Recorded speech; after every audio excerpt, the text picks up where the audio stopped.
My favorite player of all time here. With the 13th overall pick, the Raiders selected tight end Brock Bowers out of Georgia, which was a complete shock to me. When the pick happened, I never saw any links. I did a million mock drafts. I didn't think they would ever take a tight end.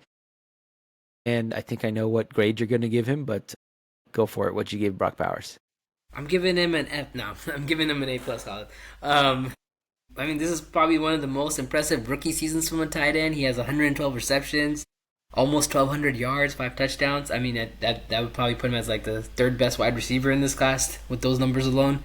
So easily one of the best rookie tight ends we've ever seen come into the game. He's just a beast. I mean, it's the sky's the limit for this guy. But again, he did this all while Gardner Minshew was his like quarterback for half the season, and then Aiden O'Connell was his quarterback for the other half of the season. So, I mean, to do it with like kind of nobody quarterbacks, that's even more impressive. And hopefully, just with having Geno Smith as a continuity with, and building that rapport, Geno Smith's probably going to give him even better numbers this year.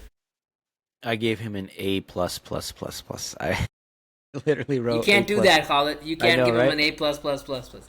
You can only give him an A plus, Khaled. 100 out of 100 easily. All pro season. Broke the Raiders receiving record. Broke the NFL rookie record for receptions, not just as a tight end, just period. I think him and Malik Neighbors were trading it back and forth because they would usually play in the early window. The Raiders would play in the late window. But he ends up breaking the record.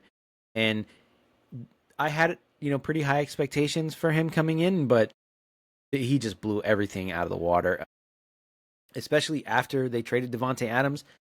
I knew that he was going to get more targets, so I expected more production from him, but I also thought, man, it's going to be harder for him to perform because he is the number one target and he's still a rookie and all that, but he's just so smooth. He makes it look so easy. He's got great hands. He moves like a receiver. He moves like Travis Kelsey in the open field. I don't think it's sacrilegious to say that. He's got everything, and the fact that he has a legitimate quarterback. I mean, I don't know if he's gonna be able to top these numbers because of the target shares that he was getting, and hopefully they do spread the ball around a little bit more. But I think he's gonna be more impactful.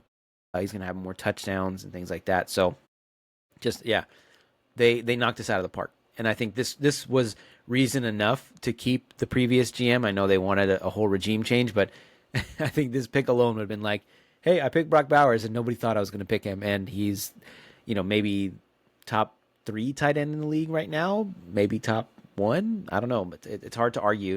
You can definitely make a case that he is the best tight end in the NFL. I know you're a George Kittle guy, but yeah, they knocked this one out of the park.